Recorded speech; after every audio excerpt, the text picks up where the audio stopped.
Hola,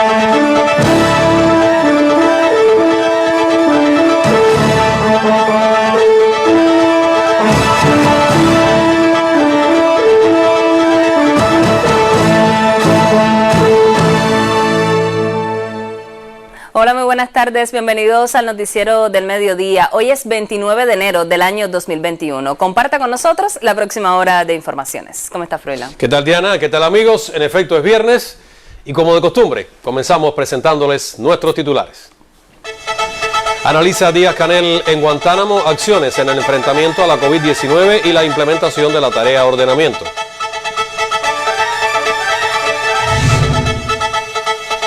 Llegará a Cuba a las 20.000 muestras diarias de PCR para el diagnóstico de la COVID-19.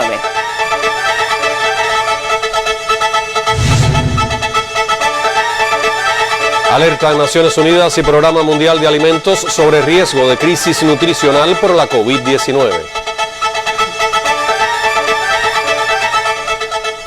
Ya comenzamos con las informaciones. El presidente de la República, Miguel Díaz-Canel Bermúdez, y el primer ministro, Manuel Marrero Cruz, acompañados de otros ministros, dan continuidad al ciclo de reuniones que evalúan la estrategia de la provincia para enfrentar el rebrote de la COVID-19, la implementación de la tarea de ordenamiento y la producción de alimentos. Díaz-Canel aseveró en Guantánamo que la principal causa de este rebrote en la provincia fue la baja percepción de riesgo de las personas y el desmontaje de medidas institucionales, pensando que podían tener control de la enfermedad.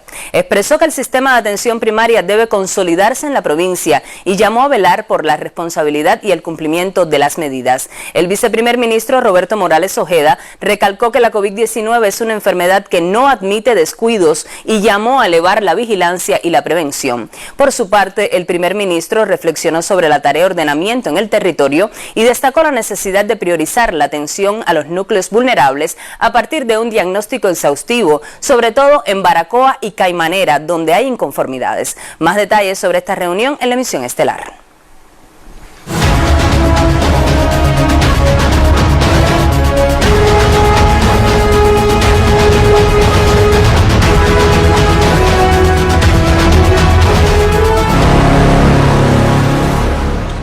Cuba reportó al cierre de ayer 659 confirmados a la COVID-19, 2 fallecidos y 563 altas clínicas. En su habitual conferencia, el doctor Francisco Durán informó que la nación próximamente alcanzará la cifra de 20.000 muestras realizadas para el diagnóstico de la enfermedad. Con 659 pacientes diagnosticados con la COVID-19, Cuba cierra una semana de altas cifras de contagio por el nuevo coronavirus. El doctor Durán informó de 2 fallecidos en esta jornada y de la triste pérdida de una doctora de Guantánamo a consecuencia de la enfermedad en días pasados. Con un balance negativo entre el número de recuperados y confirmados, se espera que la nación aumente próximamente el total de exámenes para el diagnóstico de COVID-19. En los próximos días, ya no a los más de 15.000, sino a 20.000 muestras, incluso con la posibilidad de apertura de algún nuevo laboratorio. PCR no es algo que uno se lo haga, no sé, es una indicación médica, igual que es una indicación médica hacerse un análisis, un rayo X de tórax, una tomografía. Bueno, pues el PCR es uno más.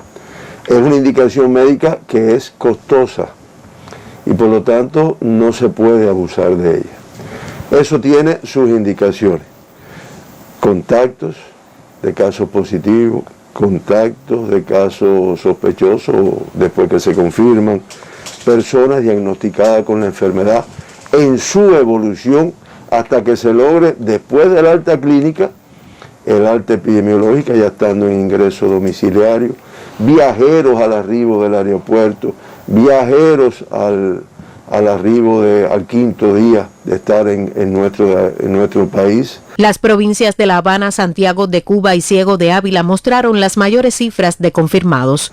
¿Por qué la pesquisa?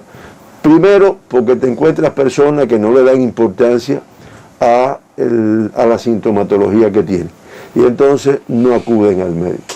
Y ya cuando acuden, hemos tenido experiencia de que la evolución es muy tórpida y no da tiempo a mucho. Segundo, porque te permite identificar dentro de la población aquellas personas que inicialmente comienzan con síntomas y rápidamente hacer la conducta médica que está establecida. Al ilustrar el porciento de letalidad en los últimos días, señaló que al crecer el número de activos, se incrementa a su vez los pacientes que alcanzan el estado de gravedad, una curva que muestra la tendencia al alza de contagios por la propagación del virus. Gisela García Rivero, Sistema Informativo de la Televisión Cubana. Más de 550 estudiantes de medicina en Ciego de Ávila retornaron a la pesquisa activa en las comunidades. Ella obedece al incremento de casos positivos en la provincia y la necesidad de detectar a tiempo a los posibles contagiados. Los ves nuevamente casa a casa para identificar sintomatologías respiratorias y otros síntomas asociados a la COVID-19. El actual rebrote de la enfermedad les impone nuevos desafíos.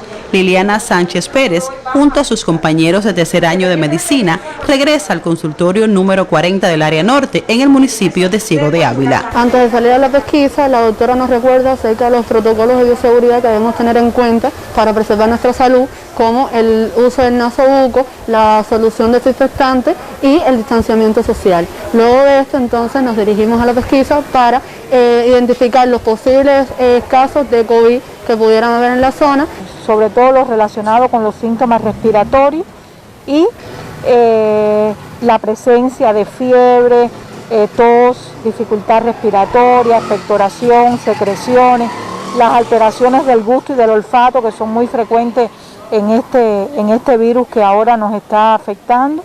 Y bueno, con relación a los casos confirmados, un solo caso confirmado y un total de 9 personas sospechosas. De ellas 6 fueron contactos del caso positivo con T y PCR negativo y 3 con sintomatología respiratoria que también resultaron negativos en el estudio de test rápido y PCR realizado. Además del seguimiento a personas vulnerables, la atención al viajero constituye una prioridad por parte del equipo básico de salud por la cantidad de casos positivos que superan el centenar en la provincia. He tenido en este mes un total de 5 viajeros, de los cuales se le ha hecho al total de viajeros el PCR al quinto día y el que se le hace a la entrada al aeropuerto, todos con resultados negativos.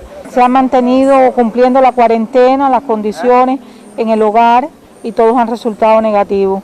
597 estudiantes de medicina de la Universidad José Aces Yara en Ciego de Ávila están incorporados a la pesquisa en el enfrentamiento a la COVID-19, que al igual que en etapas anteriores, realizan la promoción y prevención de salud con énfasis en los hábitos de higiene personal para contrarrestar el contagio de la enfermedad. Desde Ciego de Ávila, María Sligón Morales, Sistema Informativo de la Televisión Cubana.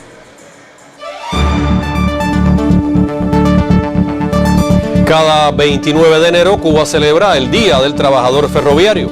A propósito de la efeméride, conocerán del quehacer de 2 maquinistas que comparten historias de zafras en el Central Uruguay del municipio espirituano de Jatibonico.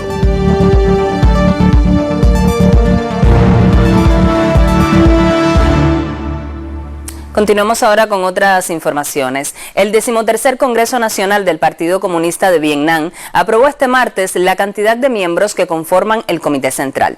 La máxima dirección política del país asiático para este mandato estará compuesta por 200 integrantes, de ellos 180 oficiales y 20 suplentes.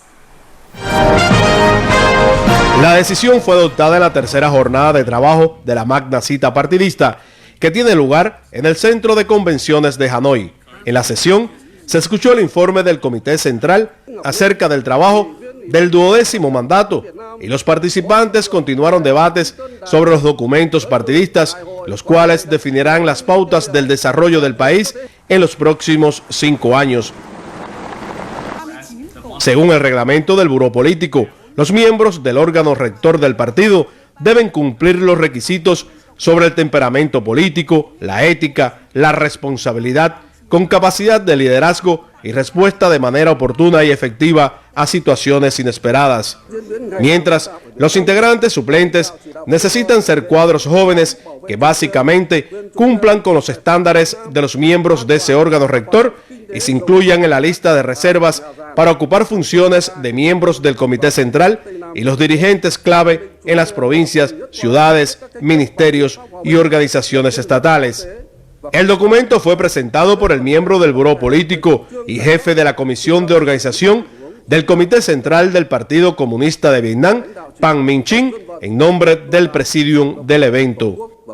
En el Congreso Nacional de 1986, las autoridades vietnamitas adoptaron decisiones que allanaron el camino para abolir el mecanismo de la planificación centralizada hacia la construcción de una economía de mercado con orientación socialista. Los 35 años de trabajo innovador, con la participación masiva del pueblo, posibilitó la viabilidad de la política de renovación. Al 13º Congreso del Partido Comunista de Vietnam, que concluirá el próximo martes, asisten 1.587 delegados en representación de los más de 5 millones de militantes. Adán Morel, Sistema Informativo de la Televisión Cubana.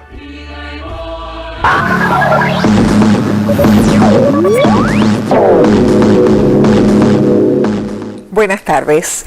Un reporte conjunto del Fondo de Naciones Unidas para la Infancia, hablamos de UNICEF, y del Programa Mundial de Alimentos, PMA, alertan hoy que más de 39.000 millones de comidas escolares se pierden en el mundo desde el inicio de la pandemia debido al cierre de centros de enseñanza, y hoy se corre el riesgo de una crisis nutricional.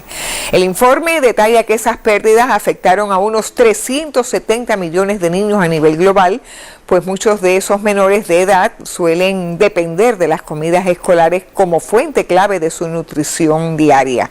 A pesar de la clara evidencia de que las escuelas no son los principales impulsores de las infecciones por COVID-19, millones de niños se enfrentan al cierre de esos centros en todo el mundo, señaló la directora ejecutiva de UNICEF, Henrietta Fore, quien recalcó que muchos menores dependen de las escuelas para sus comidas diarias y ahora no solo están perdiendo su educación, sino también una fuente confiable de nutrición. UNICEF y el PMA instaron a los gobiernos a que se satisfagan las necesidades de salud, alimentación y nutrición de los menores mediante una alimentación escolar integral y de alta calidad. Pero vamos a seguir en Brasil, donde 2 personas fueron contagiadas simultáneamente con 2 cepas diferentes de coronavirus. Según los responsables del estudio, que todavía no ha sido revisado por pares, los pacientes se contagiaron a finales de noviembre pasado con la variante de mutación iniciada en Sudáfrica y los linajes B11248 o B191 del virus. A pesar de dicha coinfección, los síntomas de ambas personas fueron leves y moderados y se recuperaron sin necesidad de hospitalización. De momento, se desconoce si el contagio simultáneo con diferentes variantes del coronavirus supone un aumento de la peligrosidad relacionada con la COVID-19. En el estudio en Río Grande del Sur también se identificaron un total de 5 cepas diferentes. En Estados Unidos, un brote de COVID-19 estalla en un buque de guerra de esa nación norteña. En declaraciones al portal Navy Times, los marinos a bordo del destructor USS Caffey lamentaron la falta de pruebas para toda la tripulación y la escasez de mascarillas. El buque de guerra, que llegó el pasado fin de semana a San Diego procedente de Hawái, cuenta con una tripulación de alrededor de 350 personas. Funcionarios de la tercera flota estadounidense destacaron que pese al brote, el USS Caffey sigue siendo capaz de cumplir su misión y que ninguno de los marinos infectados han sido hospitalizados, aunque sí se encuentran aislados en instalaciones fuera de la embarcación. Datos de un documento sobre el destructor obtenido por Navy Times indican que son 41 las personas evacuadas que dieron positivo por COVID-19 o estuvieron en contacto cercano con los contagiados. Vamos a seguir en Estados Unidos, donde hoy trasciende que en ese país ya fue detectada, además de la cepa británica, la cepa surafricana, lo que despierta gran inquietud en las autoridades sanitarias. Mientras tanto, un análisis del diario británico The Guardian denuncia que las personas de raza negra son vacunadas contra la COVID-19 a un ritmo menor que los blancos. La situación ocurre cuando la administración del presidente Joe Biden revisó el miércoles informes que proyectan que hasta 90,000 personas más morirán en su país por la pandemia en las próximas 4 semanas, mientras el gobierno se esfuerza por mejorar la entrega e inyección de las vacunas.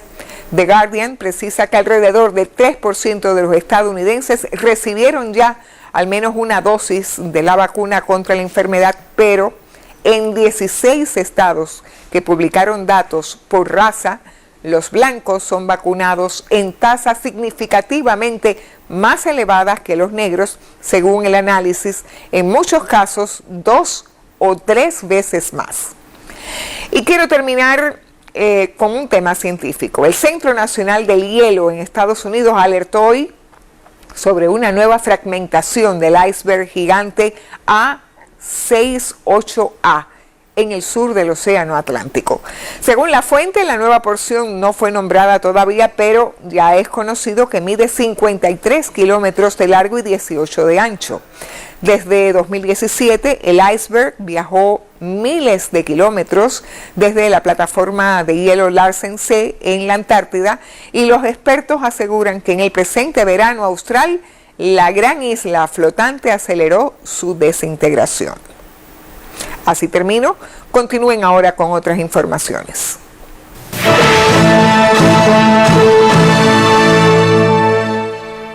El presidente de la República, Miguel Díaz-Canel Bermúdez, participó en el homenaje por el aniversario 25 de la fundación del Memorial José Martí. Durante el acto, que coincidió con el aniversario 168 del natalicio del héroe nacional, la emblemática institución reconoció de forma especial a 2 de sus eternos colaboradores. 2 réplicas del Memorial José Martí fueron entregadas al presidente cubano, una para que la haga llegar al general de ejército Raúl Castro Ruz y otra dedicada a él. Un modesto recuerdo de este colectivo a quienes han sido eternos colaboradores de la institución. Durante el homenaje, su directora Ení Alern evocó la memoria de 2 de sus fundadores, Aide Díaz, su primera directora, y a Fidel. En un día como hoy, nuestro primer pensamiento para Fidel y para Aide. En primer lugar, porque este memorial es el resultado de la osadía de Fidel, siempre seguido por la fidelidad, la consagración y la entrega de Aide. Al intervenir en la breve ceremonia, el presidente cubano elogió la idea de Fidel de fundar hace 25 años este memorial para promover las ideas y la obra de José Martí en las nuevas generaciones en un espacio tan simbólico como este. Y yo creo que el principal mérito que tienen ustedes como colectivo ha sido el del compromiso con esa idea desde que surgió, desde que la compartió con los fundadores, el compromiso que ustedes han sido capaces de generar en los que vinieron después, y toda la obra que en estos 25 años ha enaltecido la idea de Fidel. Y enalteciendo una idea de Fidel relacionada con Martí, se le está haciendo un tributo y un homenaje todos los días a Martí y a Fidel. Y un homenaje a Martí y a Fidel significa que es un homenaje también a la patria y a nuestra revolución. El presidente cubano reconoció, aparte del colectivo de trabajadores del memorial, que con su labor hacen posible que viva en esta institución de la cultura y las ideas la obra y el legado del apóstol de la independencia de Cuba. Wilmer Rodríguez Fernández, Sistema Informativo de la Televisión Cubana. Cubanos y ecuatorianos rindieron homenaje en Quito al héroe nacional de Cuba, José Martí. Con un acto político-cultural en las redes sociales y un tuitazo, recordaron las ideas del apóstol. Cubanos y ecuatorianos rindieron hoy tributo a José Martí en la plaza de Quito, que recuerda al apóstol cubano. Miembros del movimiento de solidaridad con la isla, graduados de la ELAM, cubanos residentes en Ecuador y miembros de la misión estatal reconocieron los valores martianos que siguen guiando sus luchas. La mejor forma de honrar a Martí hoy es con nuestro trabajo, con nuestra dedicación, con nuestro espíritu revolucionario. Agradecerle todos los días por su ejemplo, por su espíritu de lucha, por ese pensamiento que hoy en día, como le digo, está presente en nuestra historia. Cuba no está sola, que Ecuador y los pueblos de América Latina estamos en contra del bloqueo y con la antorcha martiana encendida seguiremos luchando en defensa de la hermana mayor Cuba. Y crecimos y nos formamos en Cuba y apostando a este ideal de América Latina unida, hoy estamos también rindiendo homenaje a José Martí. Y hoy más que nunca están vigentes todas las ideas de José Martí, de una América unida, de una América libre, libre del imperialismo, libre de las injusticias. Asimismo se sumaron a un tuitazo y se reunieron en redes sociales en un acto cultural y político en memoria del maestro. Desde Quito, Ecuador, Lourdes Stutzer, Sistema Informativo de la Televisión Cubana. Su mano franca. Y en Siria también fue recordado el legado martiano. En ese país árabe se rindió homenaje al más universal de los cubanos, destacando la vigencia de su pensamiento antiimperialista. El periodista Fadi Maruf nos ofrece los detalles. Un homenaje por el 168 aniversario del natalicio del héroe nacional de Cuba, José Martí, se efectuó en Damasco mediante un acto al que asistieron funcionarios del gobierno y del partido de esta nación. En la actividad se proyectó un documental sobre la vida y obra del apóstol y la vigencia de sus ideas en la actualidad, tanto en Cuba como Siria y todo el mundo. Asimismo, se inauguró una obra escultórica del artista cubano de origen árabe Camil Rodríguez, en la cual se reflejan también rasgos del líder fundador sirio Hafez al-Assad. El jefe del Buró de Campesinos y Trabajadores del partido Baas gobernante, Muhammad Azouz, destacó que la conmemoración en Siria tiene muchos significados y muestra la universalidad de las ideas de este gran pensador. Consideró que la lucha contra el imperialismo es la misma que libra Siria hoy en día contra la ocupación y la hegemonía de Estados Unidos. En la actividad, la artista siria Galia Shahada ofreció uno de sus cuadros a Cuba y destacó su admiración por la figura y las ideas de Martí, que aún siguen vivas. Reportó Fadi Maruf, corresponsal de prensa latina en Siria, para el Sistema Informativo de la Televisión Cubana.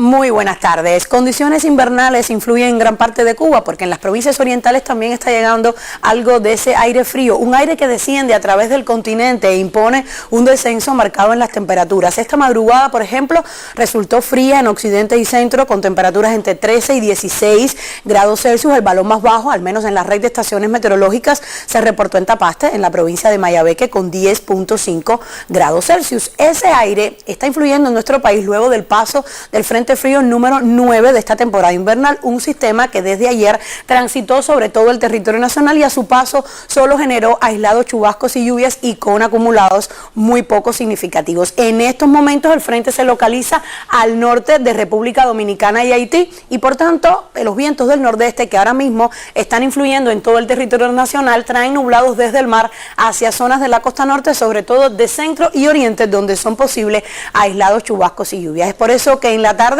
estará parcialmente nublado en todo el territorio nacional y se nublará de manera ocasional desde Matanzas hasta Guantánamo, con la posibilidad de aislados chubascos y lluvias, sobre todo hacia zonas de su costa norte. En horas de la noche va a disminuir la nubosidad, será poca en todo el país y esto permitirá un descenso en las temperaturas en este horario. En la tarde también se sentirá algo de frío, temperaturas máximas de 22 y 25 grados Celsius en casi todo el país, ligeramente superiores en las provincias del sur oriental, pero como ven, solo hasta 27 grados Celsius. En horas de la noche, al disminuir la nubosidad, bajarán las temperaturas y estarán en el entorno de los 16 y 19 grados Celsius superiores en las provincias orientales, con valores de 20 y hasta 23 grados Celsius en la provincia de Guantánamo. Los vientos serán del nordeste en toda Cuba con velocidades entre 15 y 30 kilómetros por hora. Pueden llegar hasta 35 kilómetros por hora en zonas de la costa norte e incluso con rachas superiores. Es por eso que va a haber marejadas en el norte occidental y oriental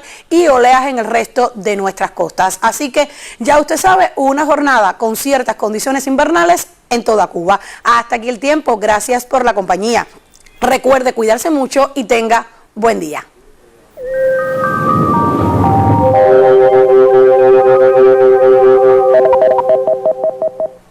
Ampliamos otros temas. Los comités de defensa de la revolución desarrollan el programa Desde el barrio cultiva tu pedacito. El héroe de la República de Cuba y coordinador nacional de los CDR, Gerardo Hernández Nordelo, visitó el Consejo Dolores de Veracruz en San Miguel del Padrón para hacer entrega de reconocimientos a miembros destacados de la organización.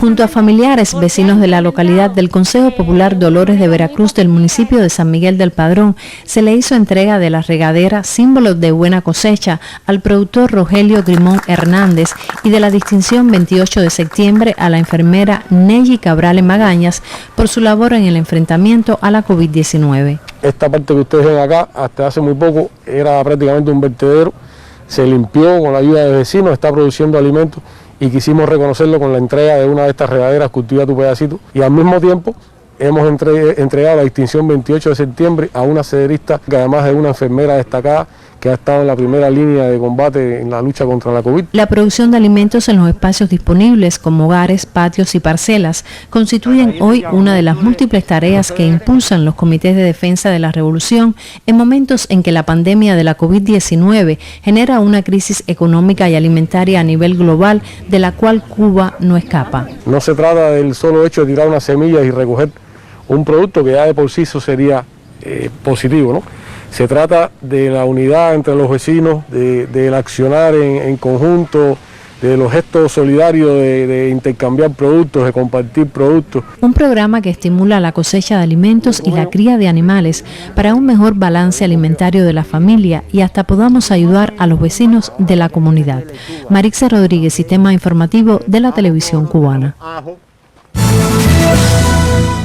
La provincia de Pinar del Río está a las puertas de inaugurar el primer laboratorio de biología molecular del territorio. Esa entidad facilitará mayor agilidad a la hora de obtener los resultados de los PCR en la provincia, a la vez que consolida la red de instalaciones de ese tipo con que cuenta el país para enfrentar la pandemia. La instalación tiene una moderna tecnología y condiciones que garantizan la efectividad de las pruebas, tanto para la detección del SARS-CoV-2 como de otras enfermedades. La división territorial de la empresa de telecomunicaciones de Cuba S.A. en Villa Clara se convirtió este enero en la 9ª provincia del país con cobertura 4G en todas las cabeceras municipales. Desde la instalación de las primeras radiobases en Santa Clara en 2019, el territorio proyectó la extensión de la red móvil 4G hacia todas las ciudades cabeceras, un proceso que comenzó a concretarse a partir de octubre de 2020 y que culminó el presente mes tras recibir el equipamiento restante.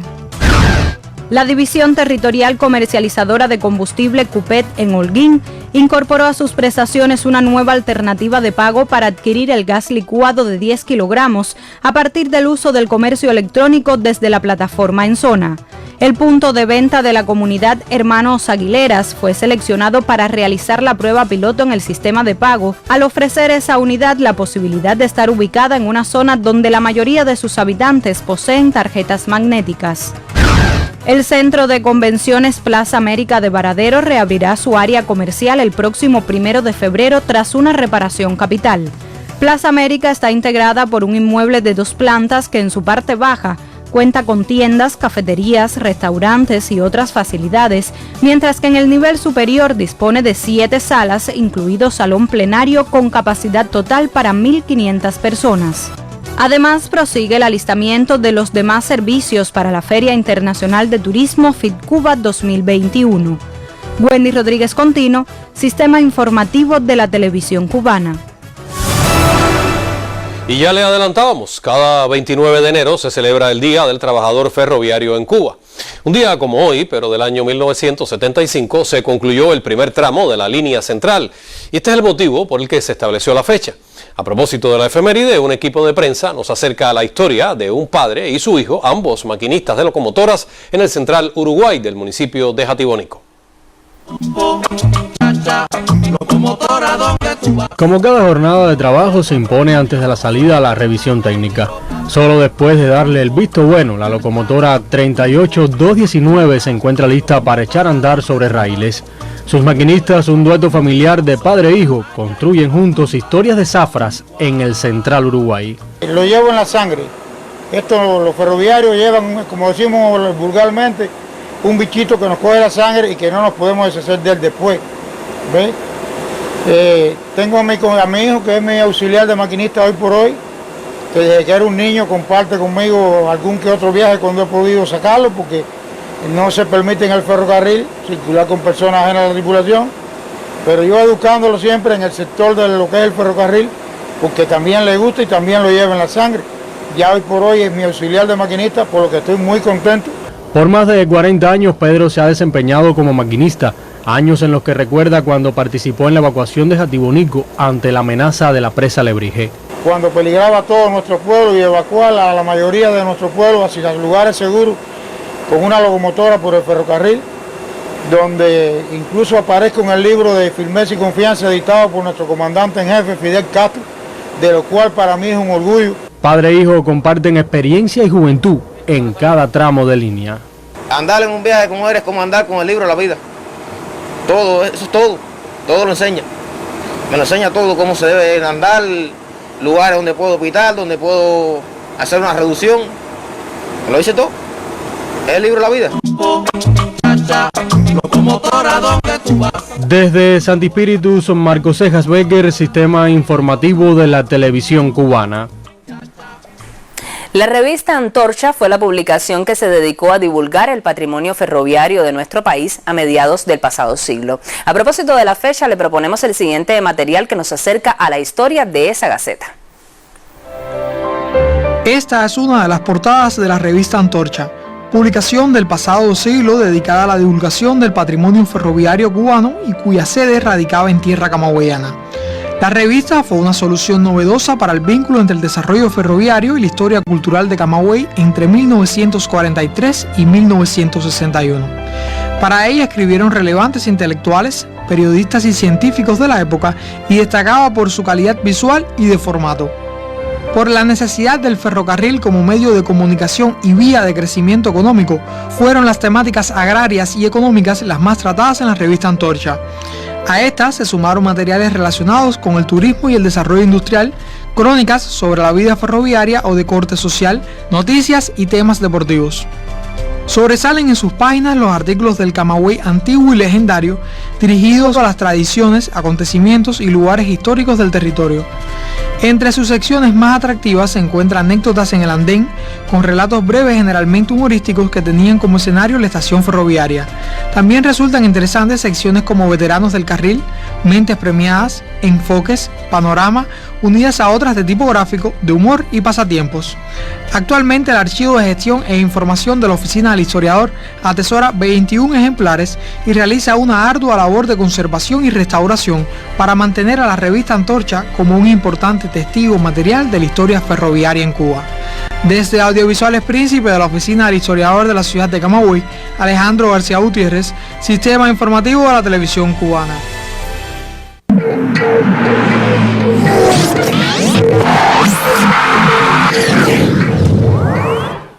Buenas tardes, actualidad deportiva al mediodía. Santi Espíritus carga un año más con su poca meritoria estirpe de postemporada y tras ser el líder de la campaña regular de la Serie Nacional, está ahora a un juego de quedar eliminado por el octavo clasificado, Pinar del Río, en lo que sería un nuevo capítulo en su amplio historial de fracasos. Si algo tienen los juegueros es capacidad para sacar lo mejor en los grandes momentos, y este viernes lo hicieron con knockout de 15-4 para dejar a unos asustados gallos al borde de la eliminación. El mejor lanzador de la pasada final jugando como refuerzo, Michel Pérez, apenas pudo pasar del segundo inning, y tras un rally de 9 anotaciones, Pinar no paró de producir hasta concluir esta masacre.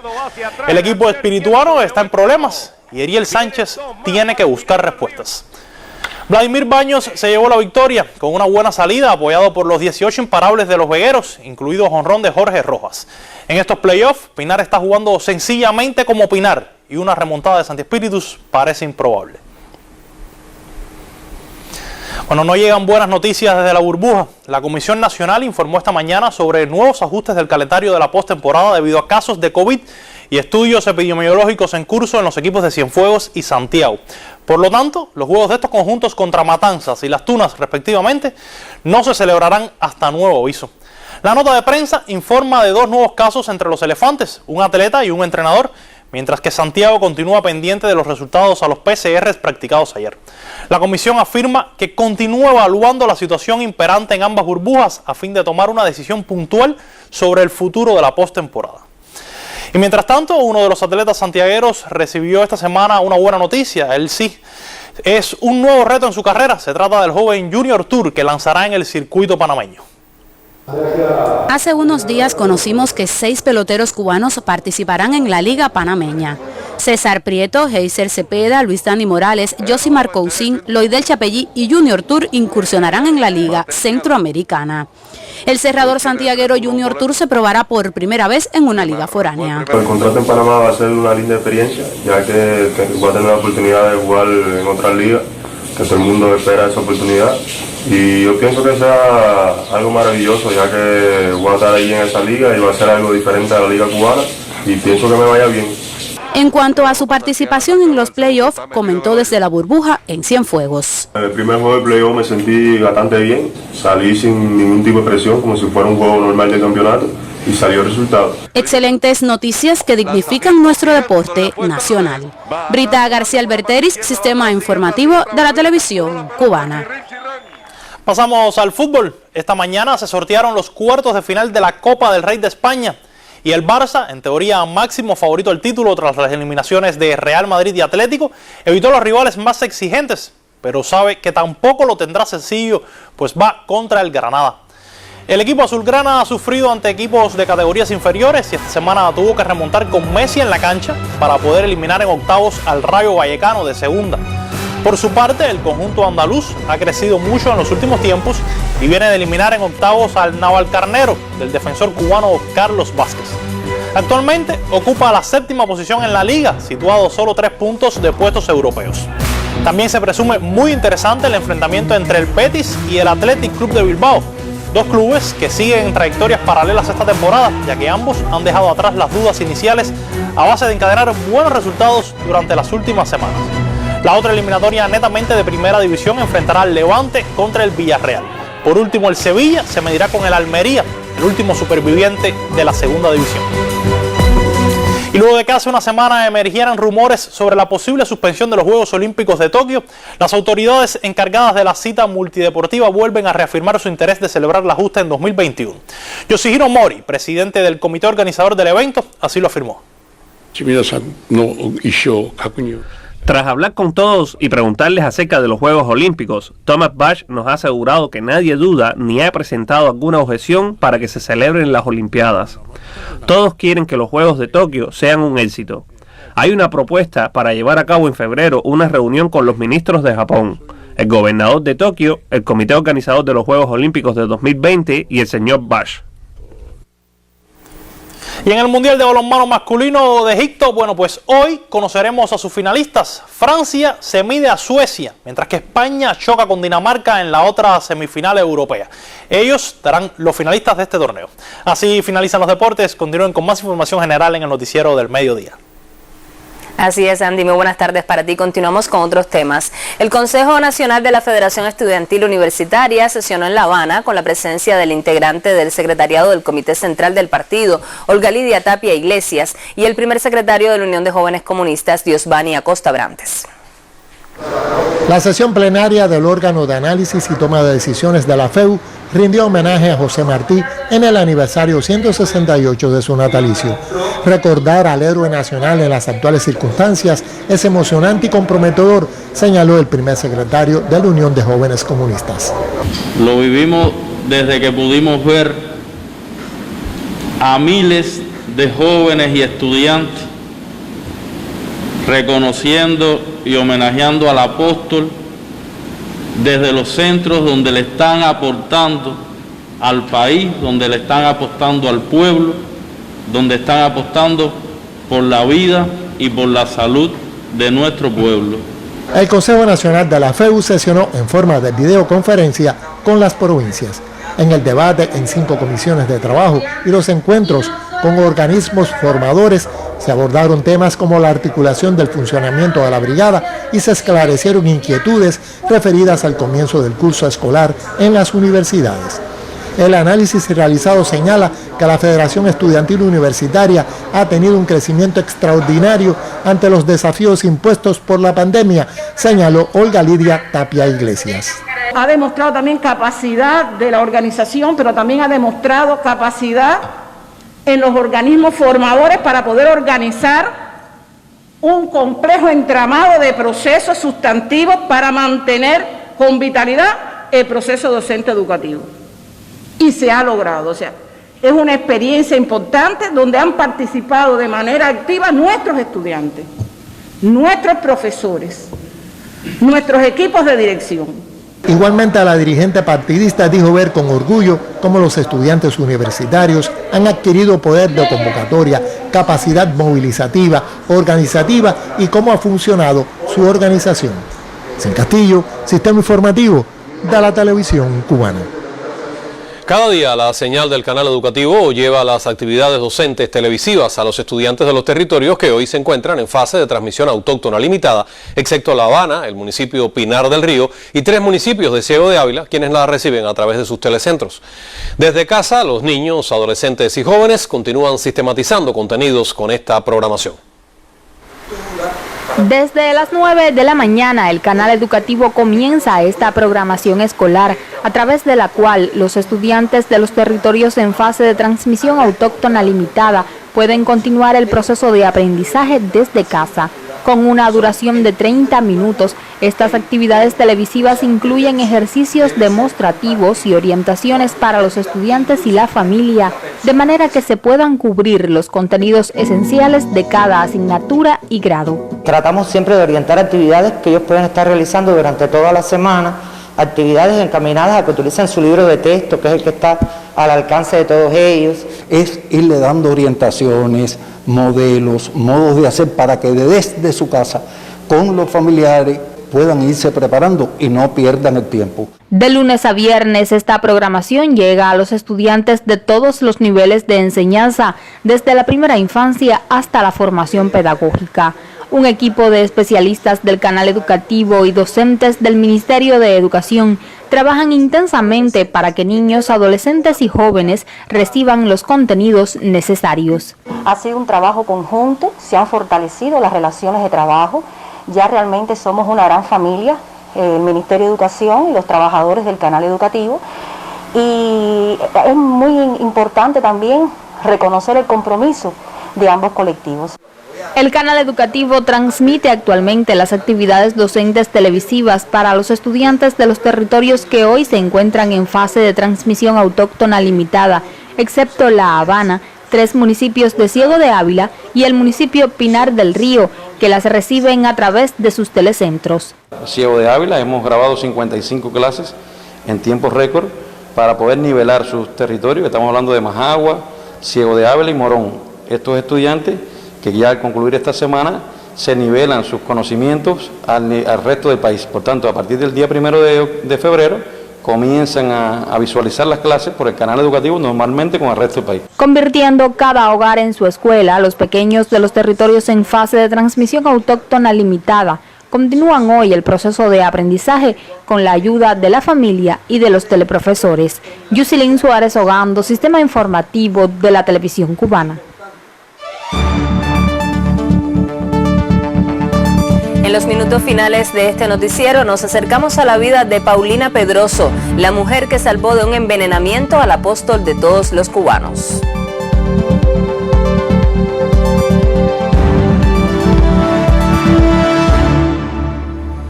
Con la aplicación del protocolo clínico actualizado contra la COVID-19, nuestros profesionales de la salud continúan en su batalla para salvar vidas y evitar que los pacientes cursen hacia la gravedad. Un equipo de nuestro noticiero llegó hasta el Instituto de Medicina Tropical Pedro Curí, donde se reciben a pacientes sintomáticos y quienes lamentablemente se debaten entre la vida y la muerte. En intercambio con especialistas del Instituto de Medicina Tropical Pedro Curí, los galenos explicaron la valía de la actualización del protocolo clínico para lograr la mejor asistencia médica en pacientes con COVID. El IPK dentro del sistema de salud hoy hospitaliza a pacientes sintomáticos positivos a la COVID-19. Y para eso ha reordenado los servicios con salas abiertas, salas de cuidados progresivos, donde llevamos los pacientes que tienen, además de ser sintomáticos, tienen alto riesgo por enfermedades crónicas, donde ya nosotros en las nuevas pautas que hemos protocolizado estamos recomendando ya el inicio de las terapias con los medicamentos cubanos líderes, que ya tenemos experiencia que pueden incluso abortar la gravedad en muchos de estos pacientes. O sea, hay un paso intermedio entre la sala abierta y la sala de terapia intensiva. La idea principal es identificar al paciente de alto riesgo, o sea, el paciente que tiene mayor probabilidad de progresar a la severidad, de progresar, digamos, a las principales complicaciones y a la muerte. En estos pacientes, además de hacerle un manejo clínico más meticuloso, más estricto, en estos casos se aplican una serie de medicamentos en los que destacan los productos de la biotecnología cubana, como los interferones, la jubinsa, el itolizumab, que han demostrado realmente una alta eficacia precisamente para evitar estas complicaciones. En nuestra visita llegamos hasta donde nunca desearíamos llegar como pacientes y donde hay un personal que con extremos cuidados, experticia y sensibilidad entra en zona roja dispuesto a salvar vidas. Mucho tesón, es mucha atención, es dedicarse en cuerpo y alma a la atención de estos pacientes, es quizás como uno lo ve como intensivista, tratar a un familiar y todo lo que uno pueda desearle y hacerle a un familiar, nosotros se los hacemos a estos pacientes para que puedan salir de la terapia y salir con la menos secuelas o menos complicaciones posibles. Y para la doctora Lilia no hubo descanso hoy, pese a estar viviendo un día especial. ¿Por qué? Estoy aquí porque está de más. Es mi cumpleaños, pero honestamente es un día más. Es un día más de entrega a los pacientes. Es un día de trabajo. No creo que marque la diferencia, honestamente. Niurka Damaris, Sistema Informativo de la Televisión Cubana.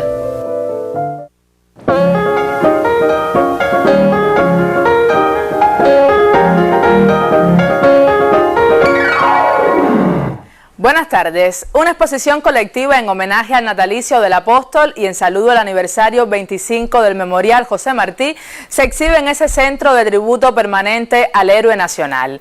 Vengo de todas partes se titula la muestra que agrupa artistas cubanos de distintas generaciones.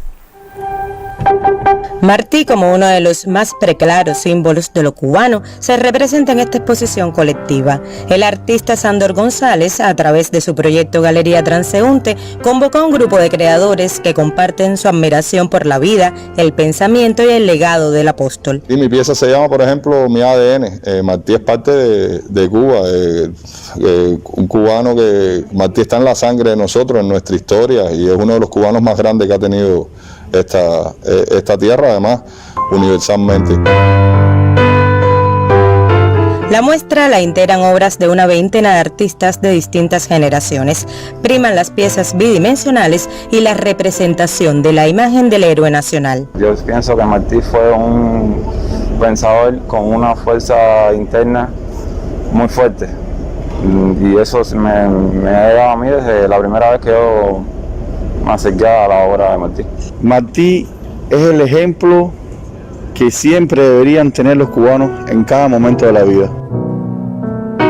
Y es interesante acercarse a esta exposición que propone una mirada poliédrica, desprejuiciada y sincera del Martí que es de todos los cubanos. Claro que sí, que es una brújula moral, una gran brújula moral, Martí, sobre todo en estos tiempos, en todos los tiempos, Aleida, siempre lo ha sido. Vengo de todas partes se exhibe en el Memorial José Martí y en las redes sociales del Consejo Nacional de las Artes Plásticas y de la Galería Transeúnte. William Capote y Aleida Piñero Meneses, Sistema Informativo de la Televisión Cubana. La Central de Trabajadores de Cuba entregó la bandera de proeza laboral al Centro Iberoamericano de la 10ª y el verso improvisado. El siguiente reporte nos amplía la información. ¡Furiosa! La bandera de proeza laboral que confiere la Central de Trabajadores de Cuba fue entregada al Centro Iberoamericano de la 10ª y el verso improvisado por su destacada labor durante el año 2020. De manera trascendental, hoy nos encontramos en este centro para entregar un reconocimiento especial. Y es que a propuesta del Secretariado Nacional de nuestro sindicato y aprobado por la Central de Trabajadores de Cuba, se aprueba entregar a nuestro centro y así reconocer nuestra música campesina a lo largo y ancho del país, la bandera de proeza laboral. Esta bandera, por los resultados alcanzados en el 2020. Reviste gran importancia el reconocimiento. A veces uno va haciendo las cosas y no se va percatando del alcance que pueden tener estas cosas o del verdadero valor que encierran estas cosas en situaciones extremadamente difíciles como las vividas el año pasado y como las que estamos viviendo este año. Está el regocijo, la alegría, la satisfacción de recibir ese reconocimiento, pero también la certeza de que es un reto y un compromiso. Compromiso con la excelencia e incentivo a continuar defendiendo los valores de la Revolución Cubana constituye para la institución la entrega de este reconocimiento. Saily Pérez Gordillo, Sistema Informativo de la Televisión Cubana. En la 5ª edición del Mad Cool Festival, evento que acontece en Madrid, se anunció la presencia de 3 artistas cubanos entre los finalistas en competencia. El músico matancero Rey Pantoja es uno de ellos. Rey Pantoja es un joven guitarrista, tresero, compositor y arreglista matancero. Él, junto a las bandas de rock El Mundo de Sofía y Luces Verdes, representa a la música cubana en la 5ª edición de Mad Cool Festival, celebración cultural con sede en España, donde coincidirán artistas emergentes y consagrados de la música a nivel mundial del 7 al 10 de julio próximos. Es un evento de los más importantes en España, que data del 2015, empezaron a hacer la primera edición en 2015 y aglutina no solo música, sino también artes visuales, incluso hasta culinaria. Es un evento bastante, bastante masivo. Mad Cool Festival apuesta por el talento joven, principalmente que tengan como protagonistas a la música, aunque también incluye otras propuestas artísticas. Con este fin, ofrece la posibilidad de integrar en su cartel de invitados a 4 artistas emergentes, uno de ellos internacional, que se dará a conocer el próximo 11 de febrero. Ellos compartirán escenario con músicos como Wolf Alice, 21 Pilots y The Killers. Tiene una importancia tremenda para cualquier músico cubano presentarse en este festival, porque además está representando la canción cubana, la música cubana. Siempre va a representar algo más de promoción, algo más de visibilidad de la obra de cualquier artista que pretenda participar en él. Para Rey Pantoja, la cita supone un impulso a su carrera como solista, emprendida recientemente con su primera producción discográfica titulada Naturaleza, tras 23 años de trayectoria y 7 discos en el dúo Lien y Rey. Gabriela Sánchez, Sistema Informativo de la Televisión Cubana. Y así finaliza nuestro recorrido noticioso por el acontecer artístico y literario este viernes. Por favor, cuídese mucho. Buenas tardes. Muy buenas tardes también para ti, Omairi. Y lo anunciábamos en los adelantos. Paulina Pedroso es un nombre poco difundido en la historia, a pesar de haber desempeñado un rol importante a favor de la independencia de Cuba y de salvar al apóstol de morir víctima de un atentado. La nombran la Madre Negra de Martí. En 1892, en Tampa, tras un intento de envenenamiento en una fiesta de bienvenida, José Martí enfermó de gravedad. Fue asistido por Paulina Pedroso Hernández, una esclava oriunda del municipio pinareño de Consolación del Sur, que emigró a Cayo Hueso luego que sus padres compraran su libertad. Estuvo con él y se le confió a ella cuando trataron de envenenarlo y estuvo en convalecencia. Paulina se convirtió en su cocinera, su costurera y en la enfermera que le suministró los medicamentos. En una carta a María Mantilla, Martí le confesó: «He estado enfermo y me atendieron muy bien. La cubana Paulina, que es negra de color y muy señora en su alma». En numerosas ocasiones, la consolareña protegió a Martí y a otros revolucionarios de los espías españoles y de la policía norteamericana. Fue la tesorera del Partido Revolucionario y contribuyó a la unidad interracial de la emigración cubana. Para la independencia de Cuba, ella ofreció hasta su propia casa para sumarlo a los fondos de este proceso independentista. Paulina se hizo famosa en las tabaquerías por sus discursos y por convencer precisamente a esta emigración de la necesidad de contribuir a la causa de la independencia de Cuba. Tras conocerse la muerte del héroe nacional, el periódico Cuba publicó los versos que Paulina le dedicó. Te quise como madre, te reverencio como cubana, te idolatro como precursor de nuestra libertad, te lloro como mártir de la patria. Una vez establecida la República de 1902, Paulina regresa a Cuba, se establece en La Habana y allí, prácticamente olvidada por los gobiernos de turno, solamente recordada por sus compañeros de lucha, desconocida en la historia de nuestro país, muere ciega, enferma y, por supuesto, casi olvidada en este momento. Paulina Pedroso falleció en 1913. La enterraron, como fue su deseo, junto a una foto que Martí le dedicó. Para Paulina, mi madre negra. Pedro Lázaro Rodríguez Gil y Marisol Ramírez, Sistema Informativo de la Televisión Cubana. Y con esta historia concluye el noticiero del mediodía. Espere más información en la emisión de la tarde de Canal Caribe y el noticiero estelar de las 8 de la noche. Como de costumbre, tenga en cuenta, ahora viene el fin de semana, pues tomar todas las medidas que estén a su alcance para protegerse de la COVID. Al hacerlo, estará también cuidando a su familia y a su comunidad. El enemigo es persistente, pero recuerde que si usted gana, ganamos todos. Buen fin de semana. Buenas tardes.